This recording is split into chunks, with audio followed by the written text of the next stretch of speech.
대한민국 국민을 건드리면 어떻게 되는지 알아? 낮고 차가운 여자 목소리가 어둡고 축축한 창고 안을 가득 채웠습니다. 니들이 겁대가리를 상실했지. 감히 한국을 건드려? 쾅! 창고 문이 거칠게 열리면서 한 여성이 모습을 드러냈습니다. 평범한 블라우스에 정장 차림이었지만 그녀의 눈빛은 날카롭고 차가웠죠. 뭐야? 너 누구야? 깜빡이는 형광등 아래 3명의 캄보디아 남자들이 황급히 돌아봤어요. 손에는 쇠파이프와 전기 충격기를 들고 있었죠. 그 앞에는 한국인 남자 한 명이 녹슨 철제 의자에 묶인 채 고개를 떨구고 있었습니다. 터진 입술과 멍투성이 얼굴에서 피가 흘러내리고 있었어요. 여기 어떻게 들어왔어? 나가, 지금 당장. 리더로 보이는 남자가 쇠파이프를 휘두르며 위협했지만 그녀는 전혀 개의치 않았습니다. 미쳤나? 왜 남의 나라 와서 난리야? 세 남자가 동시에 그녀를 향해 다가섰어요. 대한민국 국민을 건드렸으면 각오했어야지. 그녀가 차갑게 웃으며 한 걸음 앞으로 나섰습니다. 형광등이 깜빡이더니 완전히 꺼졌고 어둠 속에서 둔탁한 타격음과 비명이 들렸어요. 불과 5초 만에 불이 다시 켜졌을 때 3명은 모두 바닥에 쓰러져 있었습니다. 여러분, 댓글로 어디서 보고 계신지 알려주세요. 좋아요와 구독은 감동기억 채널에 큰 힘이 됩니다. 제발 살려주세요. 3년 전 태국 북부 국경지대 어둡고 습한 컨테이너 안에서 한 남자가 쇠사슬에 묶인 채 울부짖고 있었습니다. 조용히 해. 한 번 더 떠들면 혀를 자른다. 조직원이 전기 충격기를 들이대며 위협했지만 그때였어요. 쾅! 컨테이너 문이 폭발하듯 열리며 한 여성이 들어섰습니다. 이제 안전합니다. 대한민국이 당신을 지킵니다. 여성은 쇠사슬을 단칼에 끊어내며 남자에게 말했어요. 남자는 눈물을 흘리며 고개를 끄덕였죠. 그 남자의 이름은 박모 씨, 37세. 취업 사기에 속아 인신매매 조직에 팔려온 피해자였습니다. 고맙습니다. 정말 고맙습니다. 박모 씨는 떨리는 목소리로 감사 인사를 반복했어요. 그리고 3년이 흘렀습니다. 서울 용산구 국방부 별관 지하 3층, 늦은 밤 한 작전실에 긴장감이 감돌고 있었어요. 해외 공조작전 브리핑 들어갑니다. 작전관이 모니터를 켜자 동남아시아 지도가 화면을 가득 채웠습니다. 한 여성 요원이 팔짱을 낀 채 화면을 응시하고 있었어요. 평범한 작전복 차림이었지만 그녀의 눈빛만은 예사롭지 않았습니다. 캄보디아 프놈펜 인근에서 한국인 실종 사건이 다발적으로 발생했습니다. 현지 경찰과 공조 요청이 들어왔고요. 작전관이 파일을 넘기자 실종자 명단이 하나씩 떠올랐어요. 총 7명, 연령대는 20대에서 50대까지 다양하며 공통점은 모두 단기 체류 비자로 입국했다는 겁니다. 여성 요원은 명단을 하나씩 천천히 훑어보다가 갑자기 손을 멈췄습니다. 화면 속 한 이름이 그녀의 시선을 붙잡았어요. 박모, 37세 남성. 3주 전 푸놈펜 공항으로 입국 후 연락 두절. 이 사람. 그녀의 목소리가 낮게 깔렸습니다. 제가 3년 전에 구출했던 사람입니다. 작전실 안이 순간 조용해졌어요. 3년 전 태국 북부 인신매매 조직 소탕작전 때였죠. 제가 직접 쇠사슬을 끊어줬던 피해자입니다. 작전관이 서류를 확인하더니 고개를 끄덕였습니다. 맞습니다. 기록에 남아있네요. 그런데 왜 다시 그쪽으로 간 걸까요? 그게 문제입니다. 여성 요원은 팔짱을 풀고 앞으로 몸을 기울였어요. 한 번 당한 사람이 같은 지역에 다시 간다는 건 뭔가 이상하지 않습니까? 상부 지시는 명확합니다. 현지 경찰과 정보 공유만 하고 직접 개입은 금지입니다. 작전관이 조심스럽게 말했지만 여성 요원의 표정은 굳어 있었어요. 정보 공유만요? 7명이 실종됐는데? 외교 문제가 복잡하게 얽혀 있습니다. 신중하게 접근하라는 게 본부 방침이고요. 신중하게 접근하는 사이에 사람이 죽으면 어쩌려고요? 그녀의 목소리에 날이 서렸습니다. 작전관은 난처한 표정으로 서리를 덮었어요. 제 권한 바뀝니다. 위에서 내려온 짓이니까요. 여성 요원은 아무 말 없이 명단을 다시 한번 응시했습니다. 박모 씨, 3년 전 그녀가 구출하면서 했던 약속이 떠올랐어요. 이제 안전합니다. 대한민국이 당신을 지킵니다. 그런데 그 사람이 다시 사라졌습니다. 같은 위험 지역에서 같은 방식으로 출국 준비 시작하겠습니다. 그녀는 천천히 자리에서 일어나며 말했어요. 팀장님, 상부 지시는 정보 수집만. 알고 있습니다. 짧은 대답과 함께 그녀는 작전실 문을 열었습니다. 복도를 걸으며 그녀는 주머니에서 낡은 사진 한 장을 꺼내봤어요. 3년 전 작전 후 찍은 단체 사진이었습니다. 구출된 피해자들이 환하게 웃고 있는 모습, 그중 박모 씨도 있었죠. 왜 다시 거기 간 거야? 무슨 일이 있었던 거야? 그녀는 사진을 주머니에 다시 넣으며 낮게 중얼거렸어요. 그리고 그날 밤 그녀는 상부에 보고도 하지 않은 채 혼자 짐을 쌌습니다. 여권, 현금, 위성전화, 그리고 작은 배낭 하나. 명령은 정보 수집이었지만 그녀의 마음은 이미 결정되어 있었어요. 창밖으로 서울의 야경이 보였습니다. 그녀는 창문에 비친 자신의 모습을 잠시 바라보다가 배낭을 메고 문을 나섰어요. 명령은 멈춰도 사명은 남는다.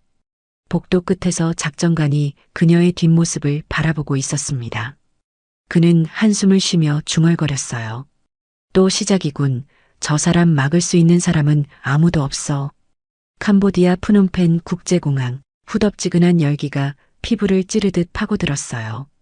여성 요원은 선글라스를 낀 채 입국장을 빠져나오며 주변을 훑었습니다. 수십 명의 호객꾼들이 달려들었지만 그녀의 시선은 출구 근처 검은 세단에 고정되어 있었어요.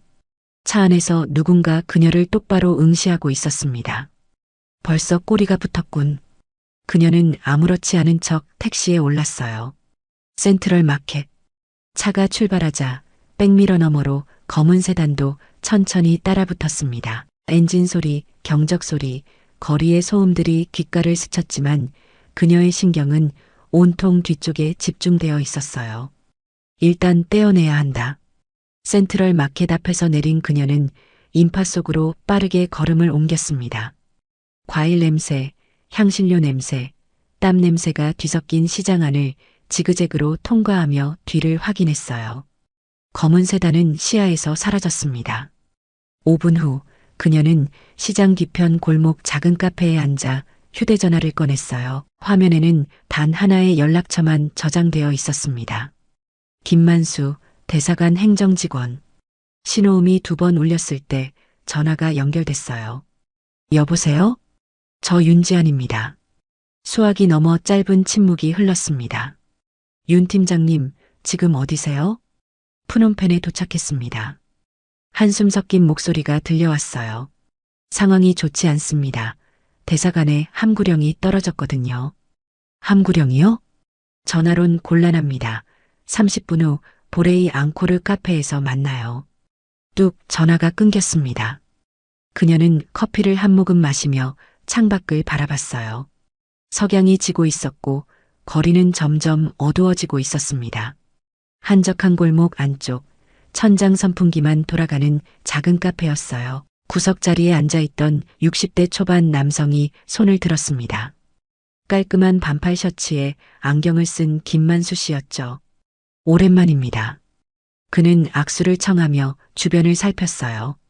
테이블 위로 얇은 서류 봉투 하나가 조용히 밀려왔습니다. 이건 공식 문서가 아닙니다. 김만수 씨의 목소리가 낮게 깔렸어요. 제가 개인적으로 조사한 겁니다. 절대 밖으로 새면 안 돼요.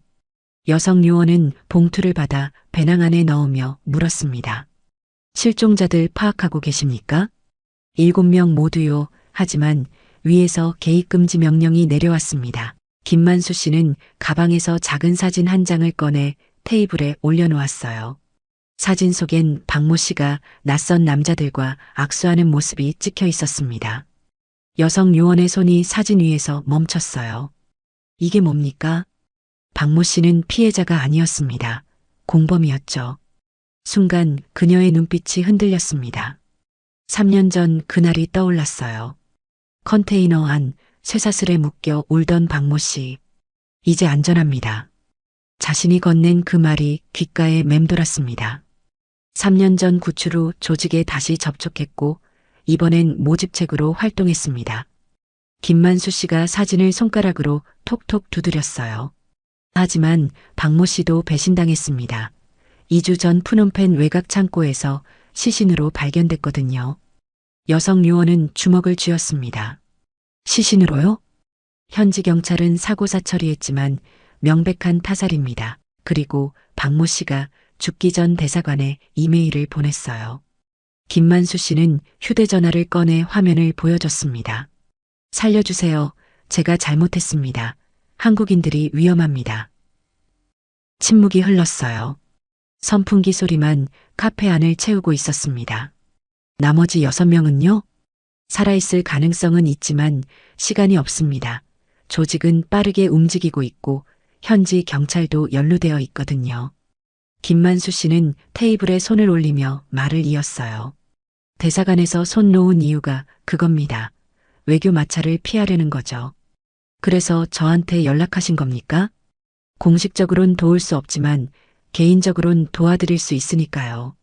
김만수 씨는 명함 한 장을 건네며 쓴웃음을 지었어요. 전 전직 헌병입니다. 진짜 충성은 오른쪽에 서는 거라고 배웠거든요. 여성 요원은 명함을 받아 주머니에 넣었습니다. 고맙습니다. 대신 조심하세요. 공항에서부터 누군가 팀장님을 감시하고 있을 겁니다. 알고 있습니다. 검은 세단이 따라왔었죠. 역시 눈치채셨군요. 김만수 씨는 자리에서 일어서며 마지막 말을 남겼어요. 이 일은 혼자선 안 됩니다. 내일 제가 아는 사람 한 명 더 소개해 드릴게요. 누군데요? 내일 알려드리겠습니다. 오늘은 쉬세요. 그는 손을 흔들며 골목 어둠 속으로 사라졌습니다. 여성 요원은 자리에 그대로 앉아 봉투를 천천히 열어봤어요. 지도, 사진들, 손글씨 메모들이 빼곡하게 들어있었습니다. 그중 한 장의 메모가 눈에 들어왔어요. 리버사이드 창고 3번, 매주 목요일 밤 10시. 그녀는 휴대전화로 날짜를 확인했습니다. 오늘이 수요일이었어요. 내일 밤, 그녀는 봉투를 접어 가방 깊숙이 넣고 카페를 나섰습니다. 밤 공기가 차가웠지만 그녀의 눈빛은 더 차가웠어요. 골목 끝에서 누군가 그녀를 지켜보고 있었지만 그녀는 이미 알고 있었습니다. 따라오려면 따라와라. 그녀는 어둠 속으로 걸음을 옮겼습니다. 다음 날 아침, 푸놈펜 시내 작은 게스트하우스. 여성 요원은 창문 틈으로 거리를 내다보고 있었어요. 어젯밤 그녀를 따라왔던 검은 세단이 건물 맞은편에 그대로 서 있었습니다. 밤새 교대하며 감시했군. 그녀는 커튼을 내리고 침대에 앉아 김만수 씨가 건넨 자료를 다시 펼쳤어요. 지도 위에 빨간 펜으로 표시된 리버사이드 창고 3번이 선명했습니다. 오늘 밤 10시 그곳에서 뭔가 일어난다. 휴대전화가 진동했어요. 김만수 씨였습니다. 팀장님, 1시간 후 톨레삽 강변 선착장으로 나오세요. 꼬리는 제가 처리하겠습니다. 전화가 끊겼습니다. 1시간 후 톨레삽 강변 선착장. 여성 요원은 선글라스를 낀 채 강변을 천천히 걸었어요. 검은 세단이 50m 뒤에서 여전히 따라오고 있었습니다. 팀장님, 갑자기 김만수 씨가 관광객 무리 사이에서 나타나 손을 흔들었어요. 이쪽으로 빨리요. 그는 선착장 끝으로 빠르게 걸어갔습니다. 그곳엔 작은 모터보트 한 척이 엔진을 켠 채 대기하고 있었어요. 타세요. 두 사람이 보트에 올라타자 조종사가 즉시 출발했습니다. 보트는 강물을 가르며 빠르게 멀어졌고 뒤를 돌아보니 검은 세단에서 2명의 남자가 내려 선착장을 뛰어오고 있었지만 이미 늦었어요. 이제 안전합니다. 김만수 씨가 안도의 한숨을 쉬었습니다. 지금 어디로 가는 겁니까? 강상류 쪽 수산가옥입니다. 거기서 제가 말씀드린 그 사람을 만날 겁니다. 보트는 10분 정도 달려 외진 수산가옥 앞에 멈춰 섰어요. 나무로 지어진 집은 간소했지만 깔끔했습니다. 창문 너머로 강물이 반짝이고 천장 선풍기가 천천히 돌아가고 있었어요. 문이 열렸습니다. 50대 초반으로 보이는 남성이 들어섰어요. 검게 그을린 피부에 단단한 체격, 평범한 티셔츠와 작업 바지 차림이었지만 그의 눈빛만은 예사롭지 않았습니다. 오랜만이야, 만수. 남성이 김만수 씨와 악수를 나누며 미소 지었어요. 이쪽이 윤지한 팀장님입니다. 이도현입니다. 그냥 이도현이라고 부르세요. 남성이 고개를 끄덕이며 의자를 권했습니다. 만수한테 이야기 들었습니다. 저도 예전엔 군인이었습니다. UDT 중령으로 전역했고 지금은 이곳에서 민간 보안업체를 운영하고 있죠. UDT요? 여성 요원의 눈빛이 변했어요. 네, 파병도 여러 번 다녀왔습니다. 이번 사건도 제 귀에 들어왔거든요.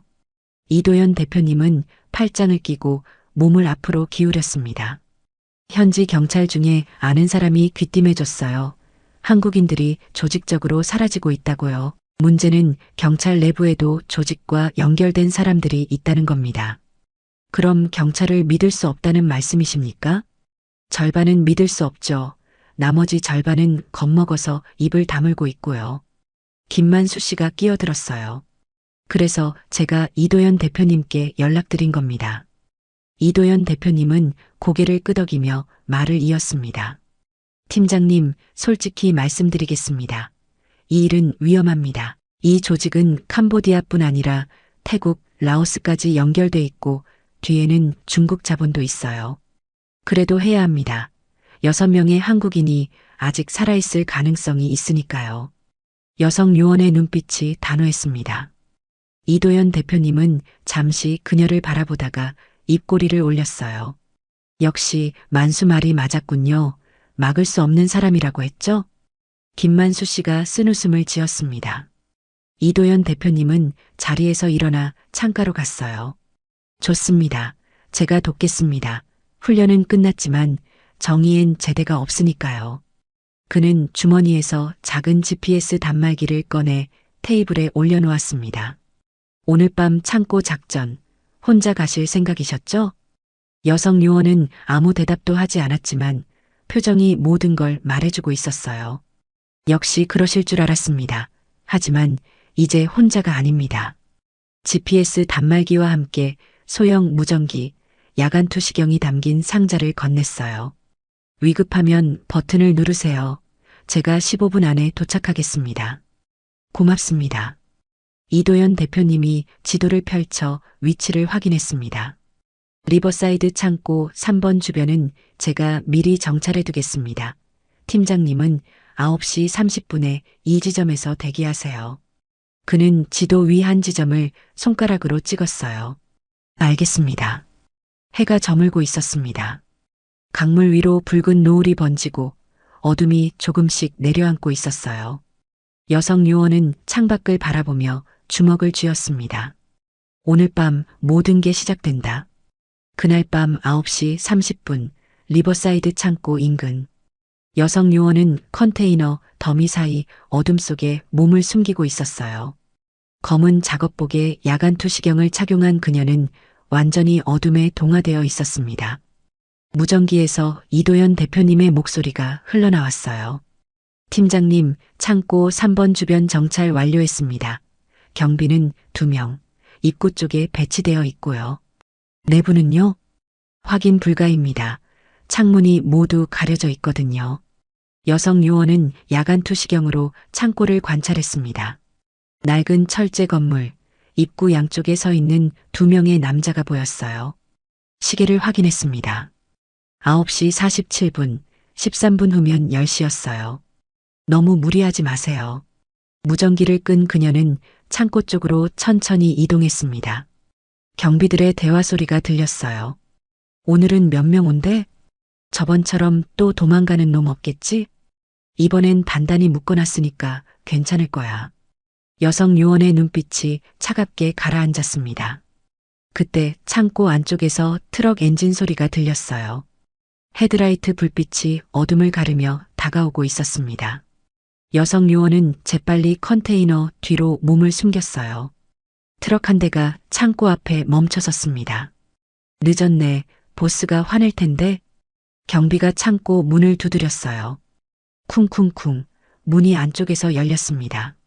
트럭 짐칸에서 남자들이 뛰어내려 뒤쪽을 열었어요. 나와 빨리.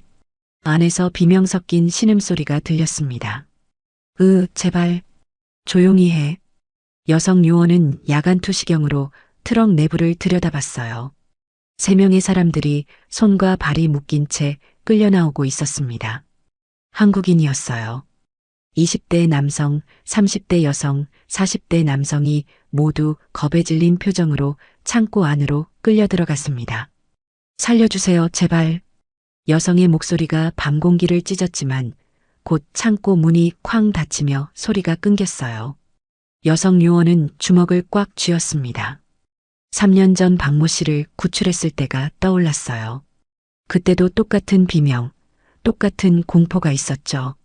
이번엔 늦지 않는다. 그녀는 무전기를 켰습니다. 대표님, 트럭이 도착했고 한국인 3명이 추가로 끌려 들어갔습니다. 팀장님, 지금 들어가시면 안 됩니다. 알고 있습니다. 창고 안에서 고함 소리가 들렸어요. 이번 주까지 5명 더 채워야 한다고 했잖아. 보스, 구하기 힘듭니다. 조심하건 말건 상관없어. 계약은 계약이야. 무언가 부딪히는 소리와 함께 비명이 터져 나왔습니다. 으악! 여성 요원은 더 이상 참을 수 없었어요. 창고 측면으로 이동하자 작은 환풍구 하나가 보였습니다.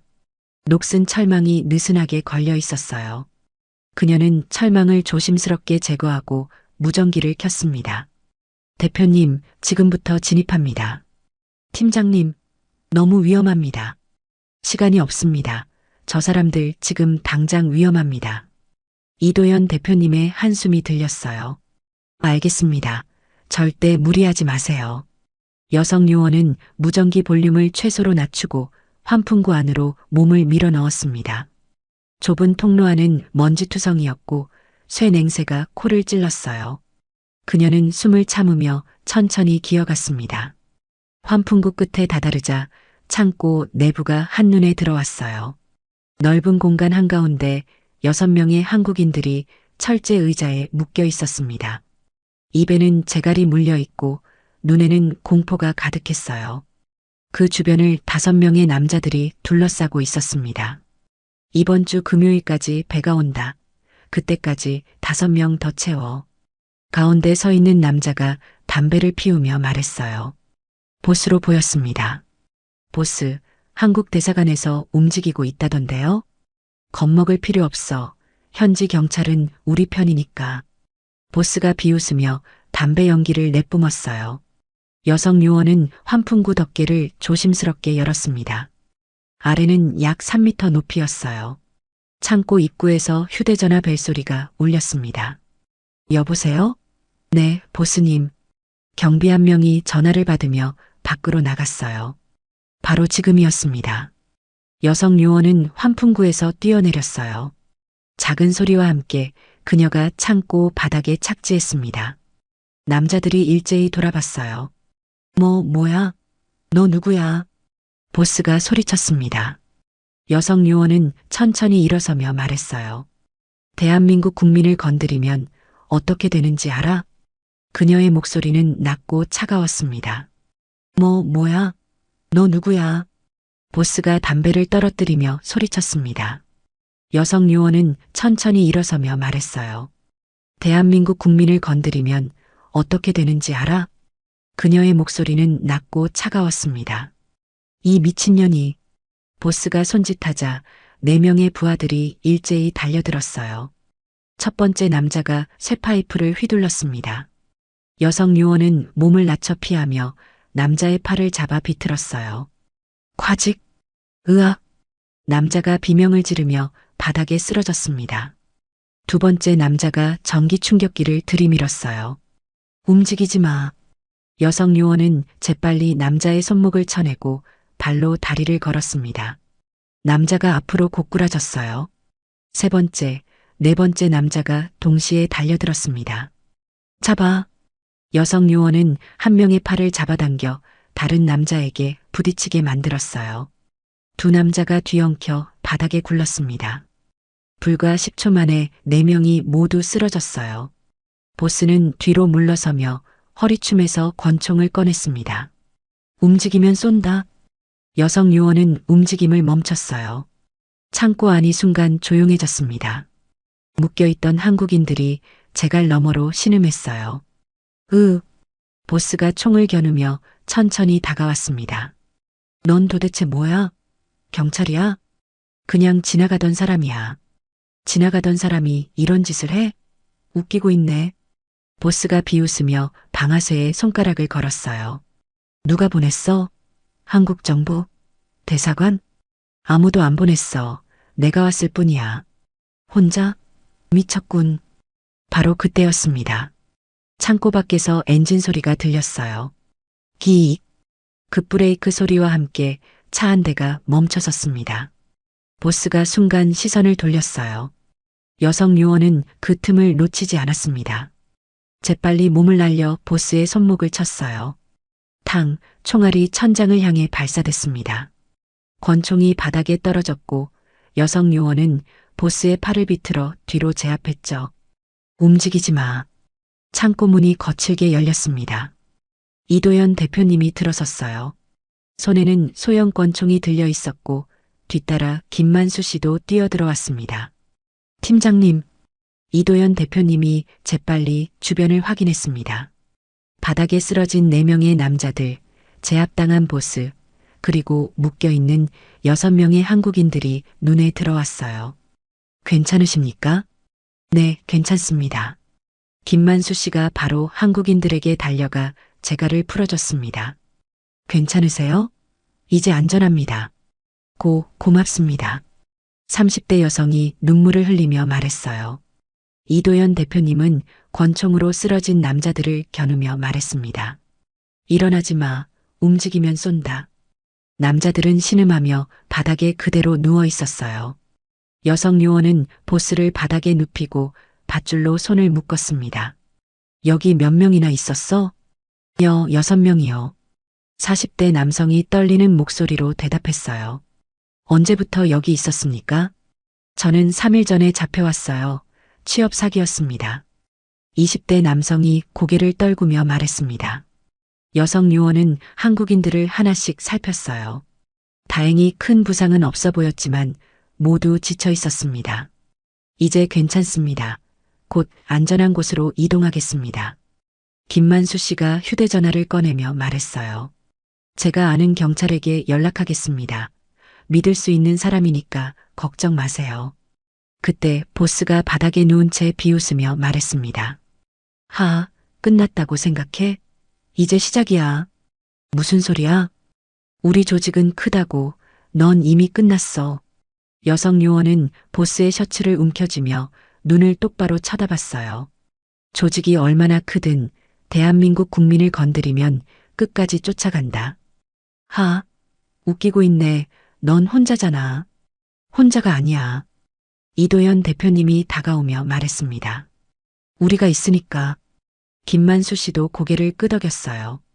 그렇습니다. 이제 혼자가 아닙니다. 보스는 비웃음을 멈추고 입을 다물었습니다. 여성 요원은 한국인들을 돌아보며 말했어요. 모두 일어나세요. 이제 집으로 돌아갑니다. 6명이 천천히 일어났습니다. 눈물을 흘리는 사람, 안도의 한숨을 쉬는 사람, 고개를 떨구는 사람. 각자의 표정은 달랐지만 모두의 눈에는 희망이 보였어요. 창고 밖으로 나오자 밤하늘에 별이 빛나고 있었습니다. 여성 요원은 하늘을 올려다보며 생각했어요. 박모 씨, 당신이 구하지 못한 사람들을 내가 구했어. 창고 밖으로 나온 일행은 이도현 대표님의 벤에 올라타 푸놈펜 외곽으로 향했습니다. 6명의 한국인들은 뒷좌석에 나란히 앉아 안도의 한숨을 쉬고 있었고 김만수 씨가 생수병을 나눠주며 그들을 위로하고 있었어요. 물 드세요. 이제 괜찮습니다. 고맙습니다. 정말 고맙습니다.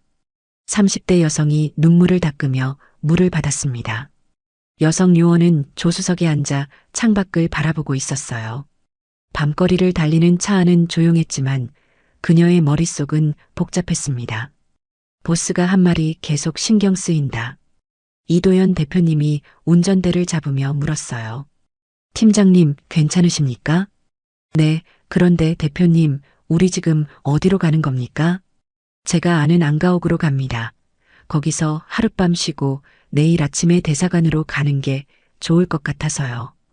김만수 씨가 뒤에서 거들었습니다. 지금 대사관으로 가면 복잡해집니다. 공식 루트로 들어가면 시간이 오래 걸리고 조직이 눈치챌 수 있거든요. 여성 요원은 고개를 끄덕이며 다시 창밖을 바라봤어요. 배는 시내를 벗어나 점점 어두운 외곽도로로 접어들고 있었습니다. 20분쯤 달렸을 때 작은 주택가가 나타났어요. 이도현 대표님은 한 2층 집 앞에 차를 세우고 모두에게 내리라는 손짓을 했습니다. 여기입니다. 제 친구 집이에요. 믿을 수 있는 사람이니까 걱정 마세요. 집안은 조용했고 거실엔 낡은 소파와 나무 테이블이 놓여 있었어요. 일단 앉으세요. 제가 음식 준비하겠습니다.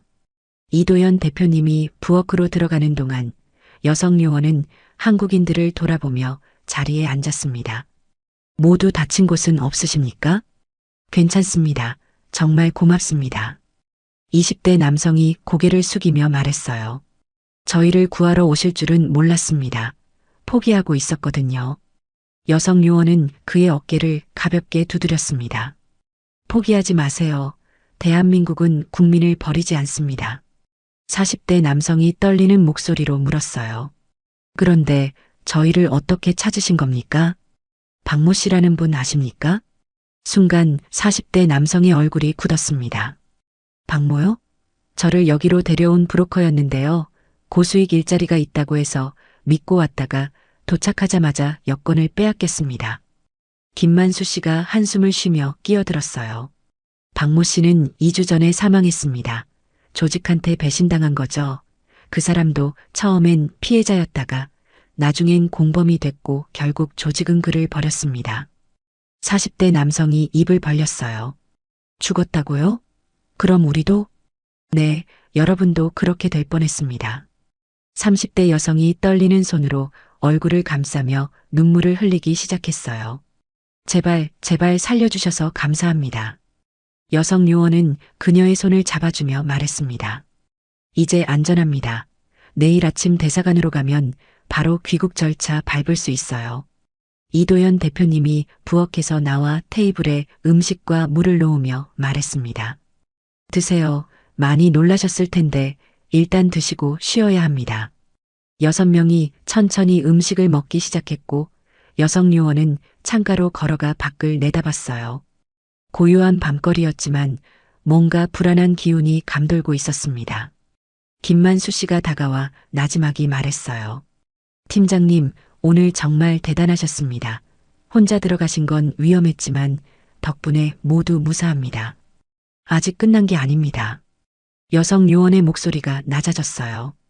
보스가 말했죠. 조직이 크다고 오늘 창고를 털었으니 조직이 가만히 있지 않을 겁니다. 걱정되십니까? 네, 이미 우리를 추적하고 있을 가능성이 높습니다. 바로 그때였습니다. 밖에서 차 소리가 들렸어요. 여성 요원은 재빨리 창문 커튼을 살짝 열고 밖을 확인했습니다. 검은 세단 2대가 천천히 집 앞을 지나가고 있었어요. 속도가 느렸고 마치 무언가를 찾는 듯한 움직임이었습니다. 벌써 찾아온 건가?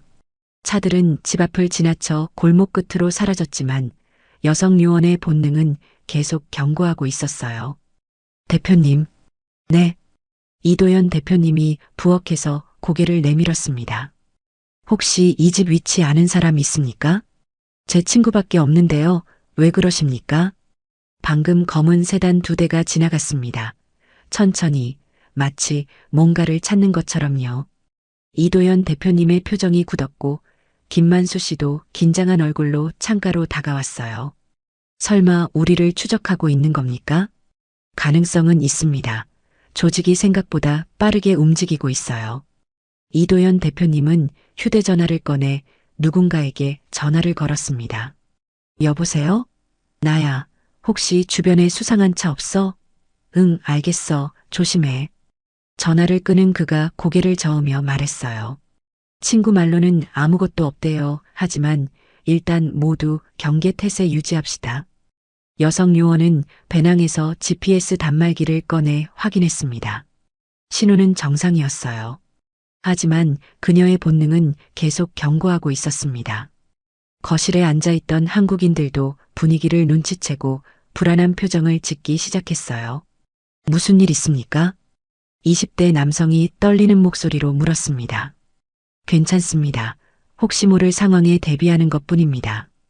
여성 요원은 안심시키려 했지만 창밖을 향한 그녀의 시선은 여전히 날카로웠어요. 뭔가 오고 있다.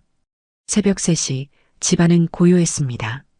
6명의 한국인들은 2층에서 잠들어 있었고 거실에선 여성 요원과 이도연 대표님, 김만수 씨가 교대로 경계를 서고 있었어요.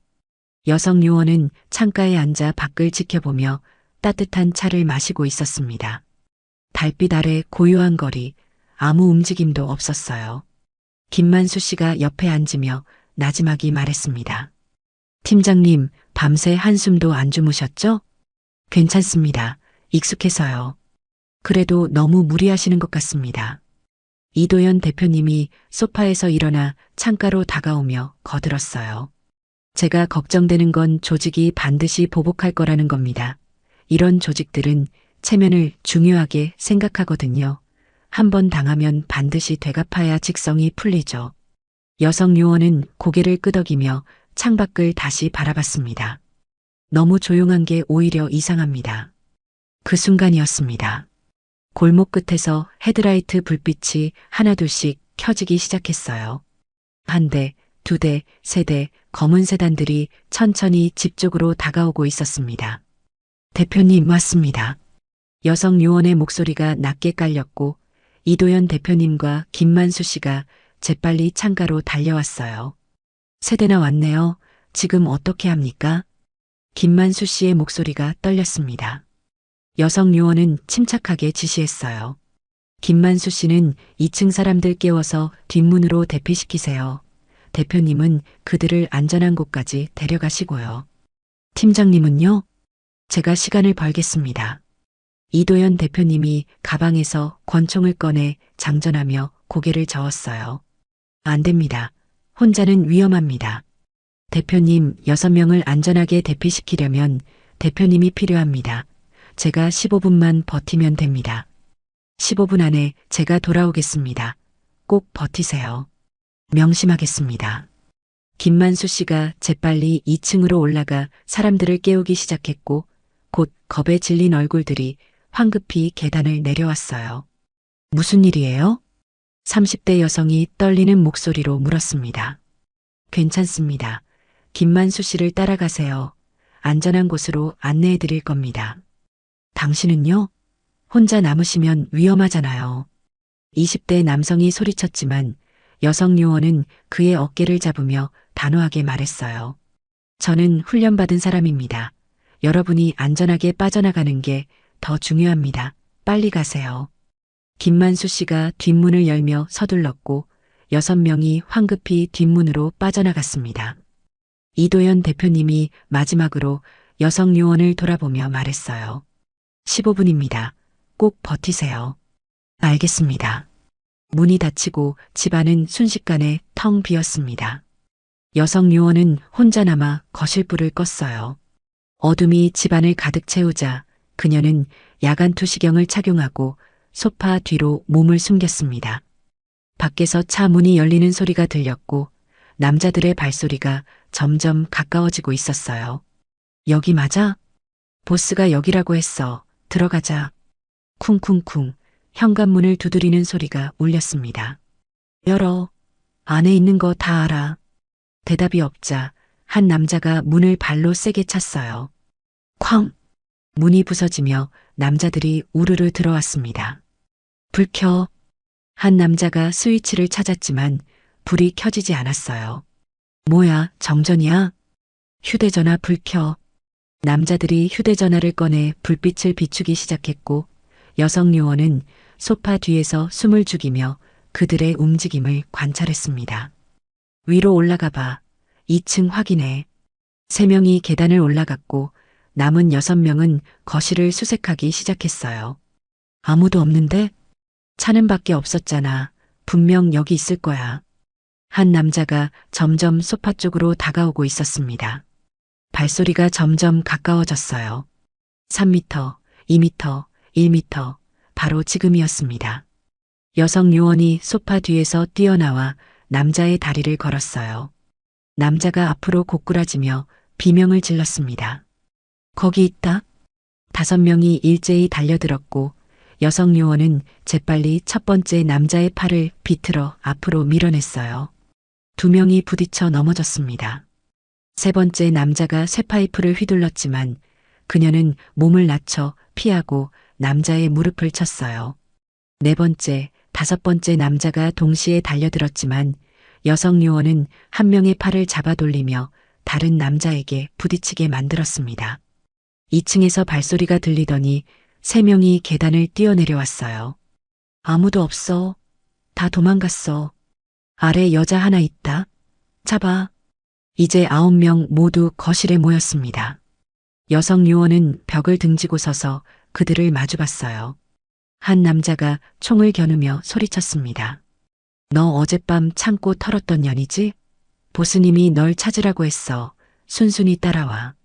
싫으면? 그럼 여기서 죽는 거지. 남자의 손가락이 방아쇠를 당기려는 순간이었습니다. 밖에서 사이렌 소리가 울려 퍼졌어요. 위잉, 위잉. 경찰이다. 남자들이 순간 당황하며 서로를 쳐다봤고 여성 요원은 그 틈을 놓치지 않았습니다. 경찰이다. 남자들이 순간 당황하며 서로를 쳐다봤고 여성 요원은 그 틈을 놓치지 않았습니다. 재빨리 몸을 날려 총을 든 남자의 손목을 쳤어요. 탕! 총알이 천장을 향해 발사됐고 권총이 바닥에 떨어졌습니다. 여성 요원은 남자의 팔을 비틀어 뒤로 제압하며 인간 방패로 삼았어요. 움직이지 마. 움직이면 목을 부러뜨린다. 그녀의 목소리는 차갑고 단호했습니다. 밖에서 사이렌 소리가 점점 가까워지고 있었어요. 위잉, 위잉. 젠장, 경찰이 진짜 오고 있어. 한 남자가 창밖을 내다보며 소리쳤습니다. 어떻게 된 거야? 경찰은 우리 편이라며? 모르겠어. 일단 튀자. 남자들이 황급히 뒷문 쪽으로 달려가기 시작했어요. 하지만 여성 요원은 인질로 잡은 남자를 놓지 않았습니다. 너는 여기 남아. 나 줘. 남자가 발버둥 쳤지만 그녀의 팔은 쇠처럼 단단했어요. 남은 8명이 뒷문으로 빠져나가는 순간 현관문이 벌컥 열렸습니다. 꽉 잡아. 누구도 못 나간다. 이도현 대표님이 권총을 든 채 들어섰고 그 뒤로 김만수 씨와 제복을 입은 경찰관 4명이 뛰어들어왔어요. 모두 엎드려. 경찰관들이 소리치며 뒷문 쪽으로 달려갔고 도망치던 남자들이 하나둘씩 붙잡히기 시작했습니다. 으악나. 움직이지 마. 거실 안은 순식간에 아수라장이 됐어요. 여성 요원은 인질로 잡고 있던 남자를 바닥에 눕히고 손을 뒤로 묶었습니다. 팀장님, 괜찮으십니까? 이도현 대표님이 다가오며 물었어요. 네, 괜찮습니다. 대표님은 어떻게 경찰을? 김만수 씨가 믿을 수 있는 경찰에게 연락했습니다. 다행히 빨리 와줬네요. 김만수 씨가 땀을 닦으며 다가왔습니다. 강영민 경찰관님, 제 오랜 친구입니다. 조직과 무관한 깨끗한 분이죠. 그때 한 경찰관이 다가와 경례를 했어요. 50대 초반으로 보이는 남성이었습니다. 강영민입니다. 만수 형한테 연락받고 급히 왔습니다. 고맙습니다. 덕분에 살았습니다. 여성 요원이 고개를 숙이자 강영민 경찰관님이 손을 내저었어요. 아닙니다. 당연한 일을 했을 뿐입니다.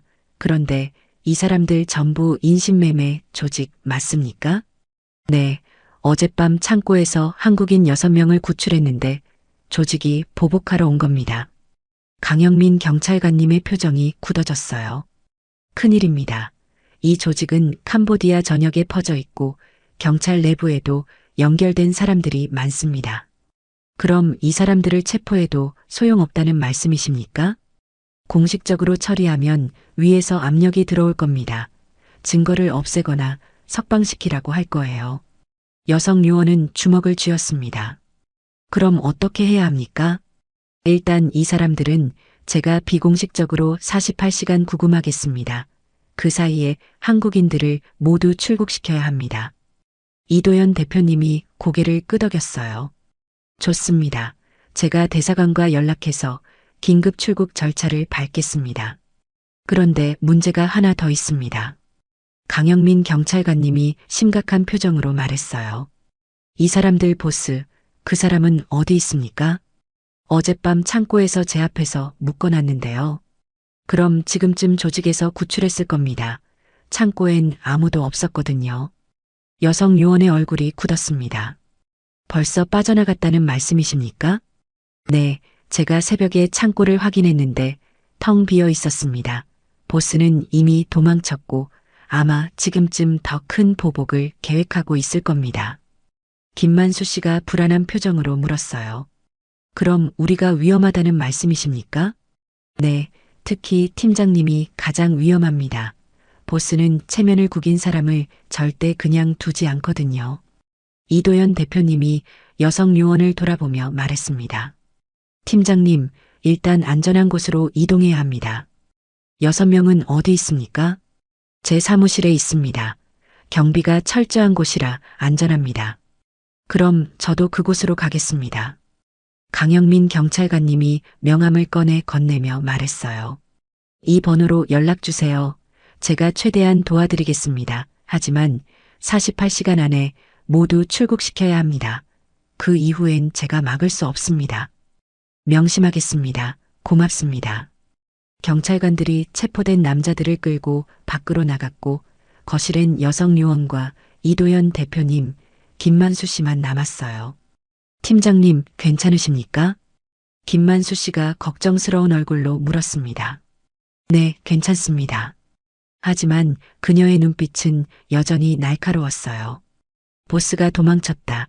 반드시 다시 올 것이다. 이도현 대표님이 차키를 꺼내며 말했습니다.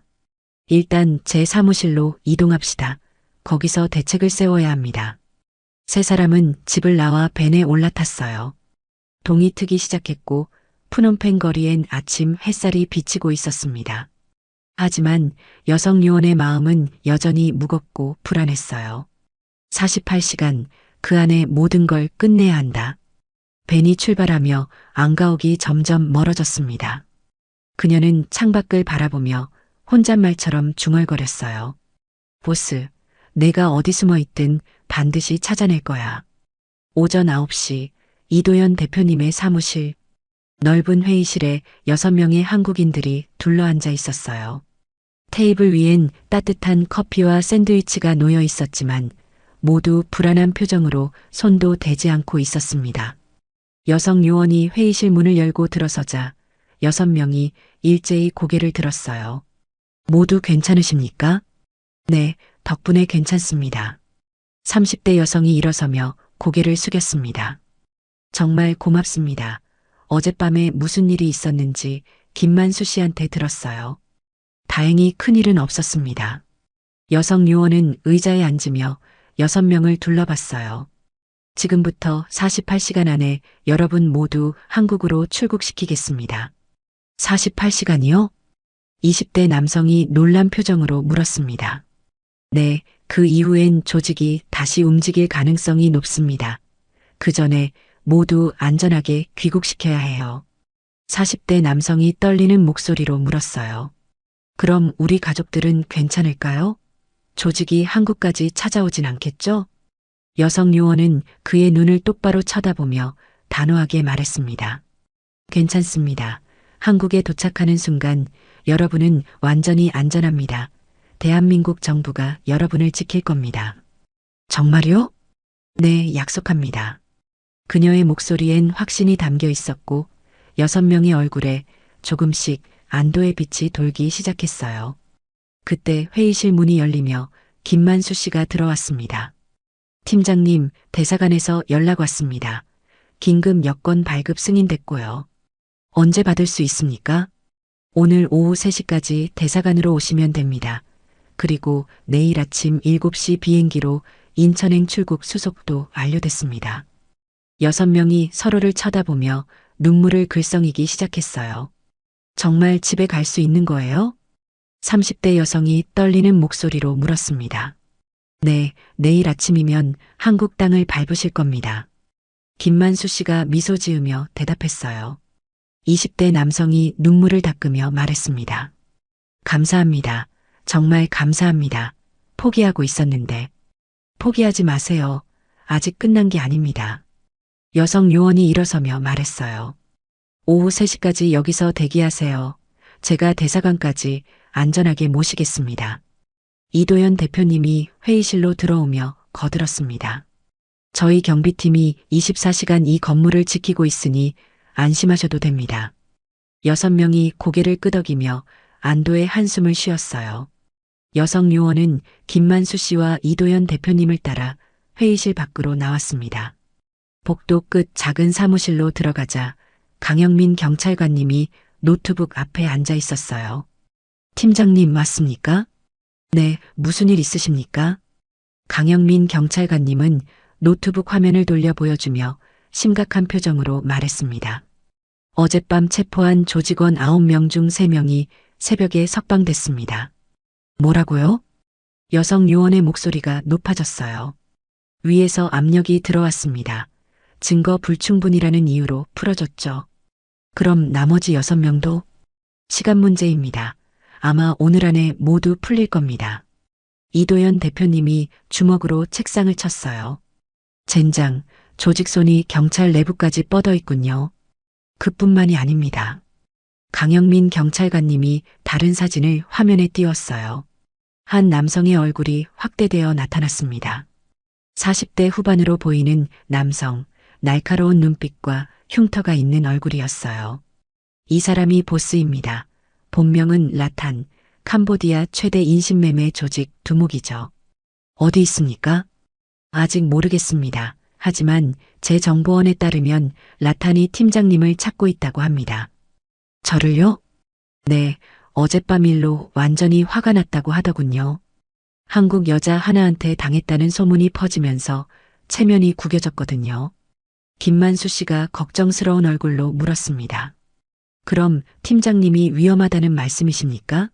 네, 라탄은 복수를 위해서라면 수단과 방법을 가리지 않습니다.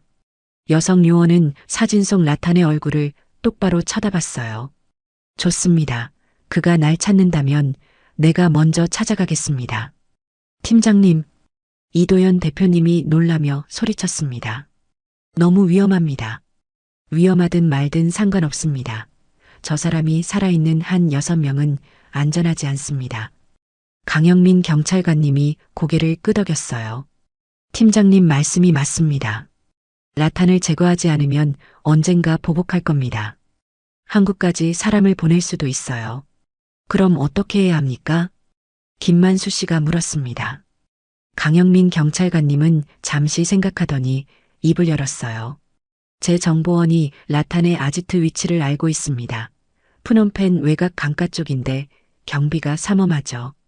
얼마나 삼엄합니까? 최소 20명 이상이 24시간 교대로 지키고 있습니다. 이도현 대표님이 한숨을 쉬었어요. 20명이라 정면 돌파는 불가능하겠군요. 하지만 방법이 하나 있습니다. 강영민 경찰관님이 지도를 펼쳤습니다. 아지트 뒤편에 강이 흐르고 있습니다. 수로를 통해 접근하면 경비를 피할 수 있어요. 여성 요원은 지도를 자세히 들여다봤어요. 언제 움직입니까? 오늘 밤입니다. 강영민 경찰관님이 단호하게 말했습니다. 내일 아침이면 6명이 출국합니다. 그 전에 라탄을 제거해야 합니다. 알겠습니다. 저도 함께 가겠습니다. 이도현 대표님이 손을 들었어요. 저도 가겠습니다. 대표님은 여기 남아서 6명을 지켜주세요. 여성 요원이 고개를 저었습니다. 제가 가겠습니다. 이건 제 싸움이니까요. 이도현 대표님은 잠시 망설이다가 고개를 끄덕였어요. 알겠습니다. 하지만 무전기는 항상 켜두세요. 명심하겠습니다. 여성 요원은 창밖을 바라보며 주먹을 쥐었습니다. 오늘 밤 모든 걸 끝낸다. 그날 밤 10시 푸놈펜 외곽 강가. 여성 요원과 강영민 경찰관님은 작은 보트에 올라타 어둠 속을 조용히 나아가고 있었어요. 달빛조차 구름에 가려진 칠흑 같은 밤이었습니다.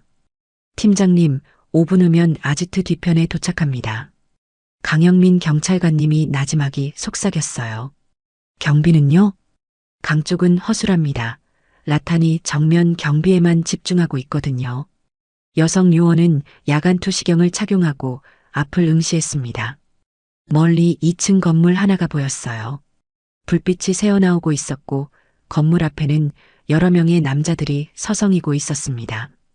보트가 강변에 조용히 닿았어요. 두 사람은 보트에서 내려 풀숲 사이로 몸을 숨기며 건물 쪽으로 다가갔습니다. 건물 뒤편엔 작은 창문 하나가 있었고 안에서 남자들의 목소리가 들렸어요. 보스, 한국 여자 찾았습니까? 아직이야 하지만 곧 찾을 거다. 그 여자 반드시 내 손으로 죽일 거야. 라탄의 목소리였습니다. 낮고 거칠었어요. 여성 요원은 창문 틈으로 안을 들여다봤습니다. 넓은 거실, 소파에 라탄이 앉아 있고 주변에 5명의 부하들이 서 있었어요. 테이블 위엔 권총 여러 자루가 놓여 있었습니다. 내일 아침 공항을 막아 한국인들 절대 출국 못하게 해.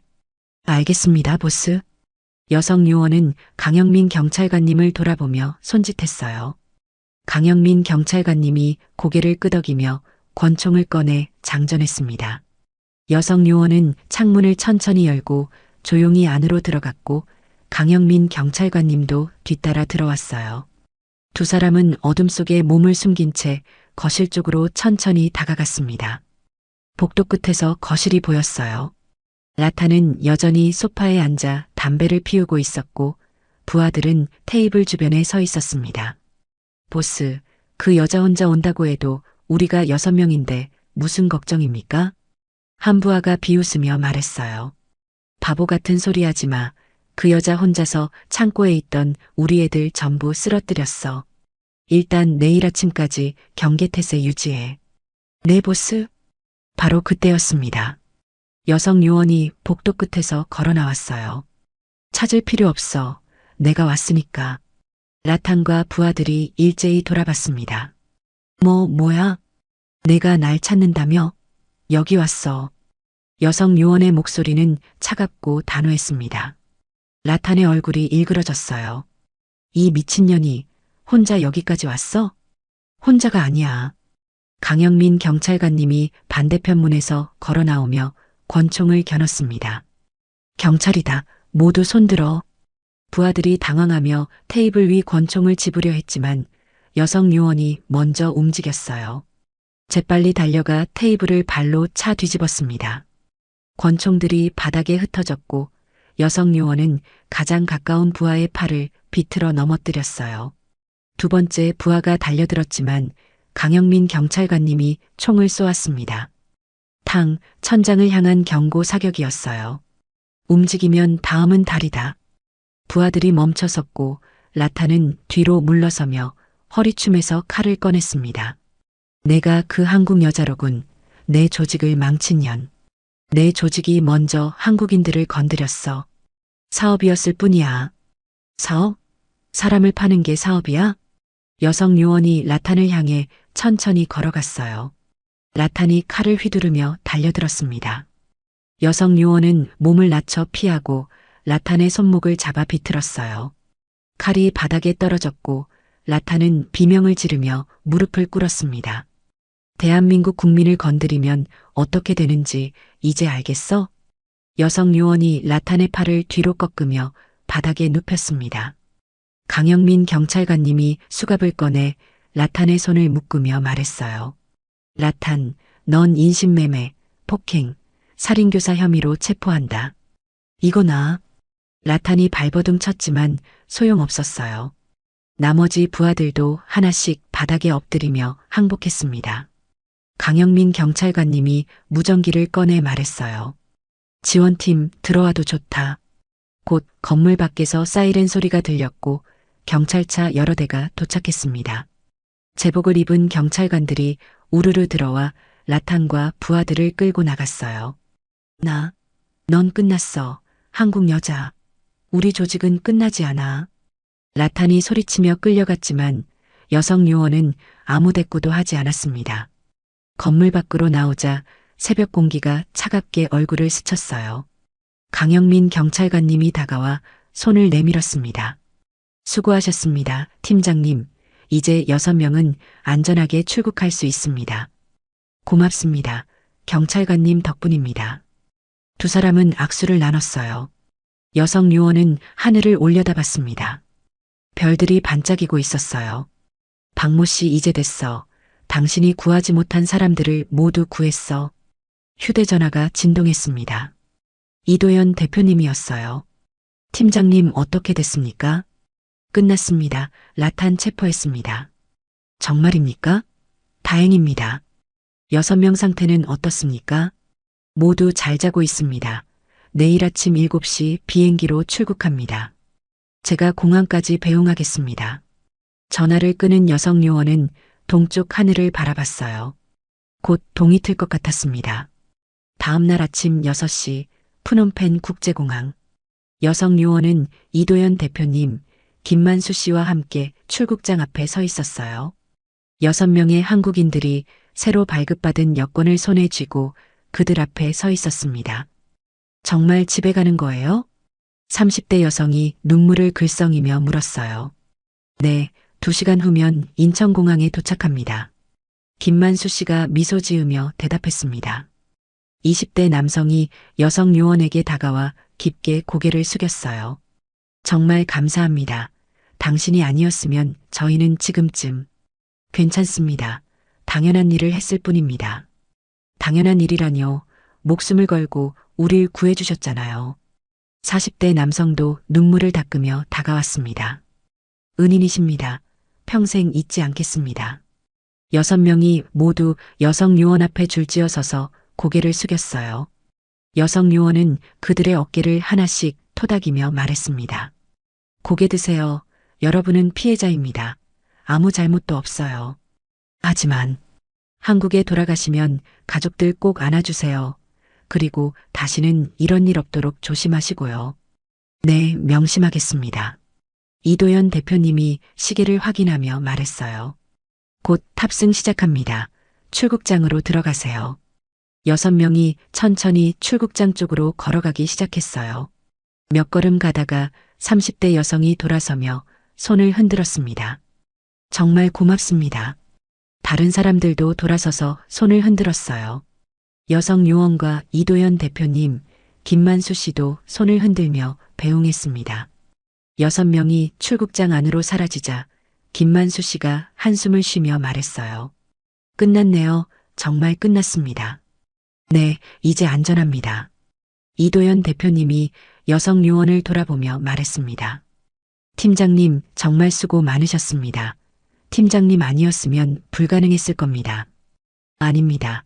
대표님과 김만수 씨, 강영민 경찰관님 덕분입니다. 혼자서는 할 수 없는 일이었죠. 하지만 시작은 팀장님이었습니다. 김만수 씨가 고개를 끄덕이며 거들었어요. 맞습니다. 상부의 명령을 어기고 혼자 여기 오셨잖아요. 여성 요원은 공항 창밖을 바라봤습니다. 비행기 한 대가 활주로로 천천히 이동하고 있었어요. 명령은 멈춰도 사명은 남는다고 생각했습니다. 멋진 말씀입니다. 이도현 대표님이 미소 지으며 말했어요. 세 사람은 잠시 말없이 비행기가 이륙하는 모습을 지켜봤습니다. 비행기가 하늘로 올라가며 점점 작아지고 있었어요. 저 안에 6명이 타고 있겠죠? 김만수 씨가 중얼거렸습니다. 네, 이제 집으로 가고 있습니다. 여성 요원의 눈가에 미소가 번졌어요. 비행기가 구름 속으로 사라졌습니다. 팀장님은 언제 돌아가십니까? 이도현 대표님이 물었어요. 오늘 오후 비행기로 출국합니다. 그럼 점심이라도 함께 하시죠. 좋습니다. 세 사람은 공항을 나와 주차장으로 걸어갔어요. 따뜻한 아침 햇살이 얼굴을 비추고 있었습니다. 김만수 씨가 걸으며 말했어요. 팀장님, 한국 돌아가시면 어떻게 되십니까? 명령 어기고 오셨는데. 보고서 쓰고 문책 받겠죠. 아마 징계도 받을 겁니다. 그래도 후회 안 하시죠? 네, 전혀요. 여성 요원은 하늘을 올려다봤습니다. 파란 하늘에 구름 한 점 없었어요. 6명을 구했습니다. 그것만으로 충분합니다. 이도현 대표님이 어깨를 토닥이며 말했어요. 팀장님은 진짜 군인입니다. 감사합니다. 세 사람은 차에 올라타 공항을 빠져나왔습니다. 푸놈펜 거리는 평화로웠고 사람들은 일상을 살아가고 있었어요. 여성 요원은 창밖을 바라보며 생각했습니다. 박모 씨, 이제 편히 쉬세요. 당신 때문에 고통받던 사람들은 모두 구했습니다. 차가 강변도로를 따라 달리고 있었어요. 햇살이 강물에 반짝이고 있었고 모든 게 평온해 보였습니다. 하지만 여성 요원은 알고 있었어요. 세상 어딘가에는 여전히 도움이 필요한 사람들이 있다는 걸. 그리고 그들을 구하는 건 누군가는 해야 할 일이라는 걸. 명령은 멈춰도 사명은 남는다. 그녀는 조용히 미소 지으며 눈을 감았습니다. 오후 2시 푸놈펜 국제공항 출국장. 여성 요원은 배낭을 메고 이도현 대표님, 김만수 씨와 마주 서 있었어요. 팀장님, 정말 가시는군요. 김만수 씨가 아쉬운 표정으로 말했습니다. 네, 이제 돌아가야죠. 한국 가서 좋은 일만 있으시길 바랍니다. 이도현 대표님이 손을 내밀었어요. 팀장님, 다시 만날 날이 있겠죠? 그럴 겁니다. 여성 요원은 그의 손을 잡으며 미소 지었습니다. 대표님, 김만수 씨, 정말 고마웠습니다. 저희야말로 고맙습니다. 팀장님 덕분에 6명을 구했으니까요. 김만수 씨가 명함을 꺼내 건넸어요. 다음에 캄보디아 오시면 꼭 연락 주세요. 명심하겠습니다. 여성 요원은 명함을 주머니에 넣고 출국장 쪽으로 걸음을 옮겼습니다. 몇 걸음 가다가 돌아서서 손을 흔들었어요. 안녕히 계세요. 안녕히 가세요, 팀장님. 두 사람도 손을 흔들며 배웅했습니다. 여성 요원은 출국장 안으로 들어갔어요. 보안 검색대를 통과하고 탑승구로 향하는 동안 그녀는 지난 며칠을 떠올렸습니다. 박모 씨의 실종 소식을 들었을 때부터 라탄을 체포하기까지 짧지만 긴 시간이었어요. 탑승구에 도착해 의자에 앉자 휴대전화가 진동했습니다. 한국에서 온 문자였어요. 윤지한 팀장, 귀국 즉시 본부로 출석하시기 바랍니다. 상부의 메시지였습니다. 여성 요원은 휴대전화를 주머니에 넣고 창밖을 바라봤어요. 비행기들이 활주로에 줄지어 서 있었고 푸른 하늘이 펼쳐져 있었습니다. 승객 여러분, 잠시 후 인천행 K223편 탑승을 시작하겠습니다. 안내방송이 흘러나왔어요. 사람들이 하나둘씩 일어나 줄을 서기 시작했습니다. 여성 요원도 배낭을 메고 줄에 섰어요. 탑승권을 확인하고 비행기에 올랐습니다. 좌석에 앉아 안전벨트를 매는 동안 승무원이 다가와 물었어요. 손님, 물 드릴까요? 괜찮습니다. 비행기가 천천히 움직이기 시작했습니다. 활주로를 따라 달리더니 곧 하늘로 떠올랐어요. 창밖으로 푸놈펜 시내가 점점 작아지고 있었습니다. 여성 요원은 그 모습을 지켜보며 조용히 중얼거렸어요. 잘 있어, 푸놈펜. 비행기가 구름 위로 올라가자 세상은 온통 하였습니다. 그녀는 눈을 감고 깊게 숨을 쉬었어요. 이제 돌아간다, 집으로. 귀국하면 문책을 받을 것이고 징계도 받겠지만 후회는 없었습니다. 6명의 한국인을 구했고 박모 씨의 죽음에 의미를 부여했으니까요. 비행기는 조용히 하늘을 날고 있었어요. 2시간 후면 한국 땅을 밟을 것입니다. 여성 요원은 창밖 구름을 바라보며 미소 지었습니다. 명령은 멈춰도 사명은 남는다. 오후 2시 푸놈펜 국제공항 출국장. 여성 요원은 배낭을 메고 이도현 대표님, 김만수 씨와 마주 서 있었어요. 팀장님, 정말 가시는군요. 김만수 씨가 아쉬운 표정으로 말했습니다. 네, 이제 돌아가야죠. 이도현 대표님이 손을 내밀었어요. 다시 만날 날이 있겠죠? 그럴 겁니다. 정말 고마웠습니다. 여성 요원은 출국장 안으로 들어갔습니다. 탑승구에 앉아 휴대전화를 확인하자 상부에서 문자가 와 있었어요. 귀국 즉시 본부로 출석하시기 바랍니다. 그녀는 휴대전화를 주머니에 넣고 창밖을 바라봤습니다. 승객 여러분, 잠시 후 인천행 탑승을 시작하겠습니다. 비행기에 올라 좌석에 앉았어요. 비행기가 천천히 이륙하며 푸놈펜이 점점 작아졌습니다.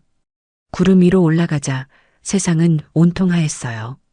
여성 요원은 눈을 감고 깊게 숨을 쉬었습니다. 귀국하면 징계를 받겠지만 후회는 없었어요. 명령은 멈춰도 사명은 남는다. 2시간 후 인천국제공항. 여성 요원은 입국장을 빠져나와 도착 로비로 걸어갔어요. 로비에는 2명의 남자가 서 있었습니다. 군복을 입은 상관들이었어요. 윤지한 팀장. 예. 지금부터 본부로 동행하겠습니다. 알겠습니다. 차에 올라타 본부로 향했습니다. 창밖으로 서울거리가 보였어요. 1시간 후 본부 회의실 상관 3명이 앉아 있었습니다. 윤지한 팀장, 명령 없이 해외 작전을 수행했습니다. 죄송합니다. 하지만 6명의 국민을 구출했고 국제인신매매 조직을 와해시켰습니다. 상관이 서류를 내밀었어요. 징계 대신 표창입니다. 수고했습니다. 여성 요원은 고개를 숙였습니다. 감사합니다. 회의실을 나와 복도를 걷는데 휴대전화가 울렸어요. 모르는 번호였습니다. 여보세요? 팀장님, 저 20대 남성입니다. 무사히 도착했어요. 정말 고맙습니다. 잘 도착했군요. 가족들 만났습니까? 네, 다들 울었어요. 팀장님 덕분입니다. 전화를 끊고 하늘을 올려다봤어요. 파란 하늘이 펼쳐져 있었습니다. 박모 씨, 이제 편히 쉬세요. 일주일 후 서울 용산구 707 특임대 사무실. 여성 요원은 책상에 앉아 보고서를 작성하고 있었어요. 창밖으로 따뜻한 봄 햇살이 들어오고 있었습니다. 휴대전화가 진동했어요. 김만수 씨였습니다. 팀장님, 잘 지내십니까? 네, 덕분에 잘 지냅니다. 좋은 소식이 있습니다. 라탄이 20년형을 선고받았습니다. 정말입니까? 네, 강영민 경찰관님이 증거를 완벽하게 확보했거든요. 그리고 조직원들도 전부 체포됐습니다. 다행입니다. 팀장님 덕분입니다. 정말 고맙습니다. 전화를 끊고 창밖을 바라봤어요. 벚꽃이 흩날리고 있었습니다. 동료가 다가와 말했어요. 팀장님, 다음 작전 브리핑 들어갑니다. 알겠습니다. 여성 요원은 자리에서 일어나 작전실로 향했습니다. 복도를 걸으며 그녀는 생각했어요. 명령은 멈춰도 사명은 남는다. 그리고 그 사명은 계속된다. 그날 저녁 여성 요원은 집으로 돌아와 소파에 앉았어요. 테이블 위에는 캄보디아에서 찍은 사진 한 장이 놓여 있었습니다. 6명의 한국인들과 함께 찍은 사진이었어요. 모두 환하게 웃고 있었습니다. 그녀는 사진을 들여다보며 미소 지었어요. 휴대전화로 뉴스를 확인했습니다. 캄보디아 인신매매 조직와해 한국인 6명 무사 귀국. 기사 아래 댓글들이 달려 있었어요. 진짜 영웅이 따로 없네. 대한민국 국민이라서 자랑스럽다. 여성 요원은 휴대전화를 내려놓고 창밖을 바라봤습니다. 서울 야경이 반짝이고 있었어요. 국가를 지킨다는 건 결국 사람을 지키는 일입니다. 그녀는 조용히 중얼거리며 눈을 감았습니다. 어디선가 도움이 필요한 사람이 있다면 그녀는 언제든 다시 갈 것입니다. 감동기억 채널이었습니다.